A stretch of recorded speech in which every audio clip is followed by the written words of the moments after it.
Dead on the spot nang tumilapon mula sa tricycle ang isang batang babae. Nasawi rin ang isang pasaherong guro matapos maipit sa tricycle.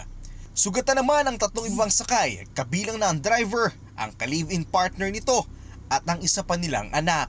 Ang mabigat na eksenang ito, nangyari lahat matapos bumangga ang isang pampaserong tricycle sa isang dump truck na may dalang buhangin. Nagpapatrolya kami, nakatanggap kami ng report na may aksidente sa bago dumating ng tulay ng Plongplasan.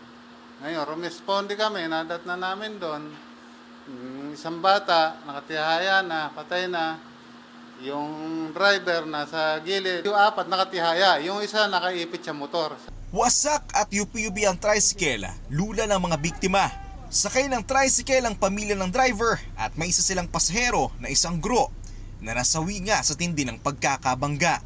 Habang ang batang babaeng biktima naman ay anak mismo ng tricycle driver. Naganap ang aksidente sa boundary ng Bulacan at Pampanga. Ayon sa kwento ng driver ng truck, papasok siya ng Bulacan nang biglang nag-U-turn ang tricycle na labangga niya. Nagulat daw siya sa pangyayari at hindi niya na nagawa pang ipreno ang kanyang minamanehong truck. Humihingi akong dispensa sa kanila. Aksidente kasi hindi ko rin kagustuhan yung gano'n. Naisugat pa sa pagamutan ng mga biktima. Ayon sa opisyal ng barangay Pulong Palasa, accident prone daw talaga ang lugar. Kasi paahon yung paliko pa. Kaya marami rin na-aksidente ron.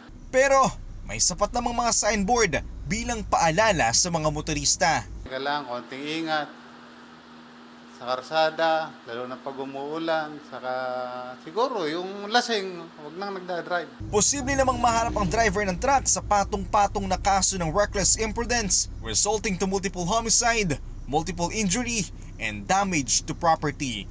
Isaiah Mirafuentes para sa Pambansang TV sa Bagong Pilipinas.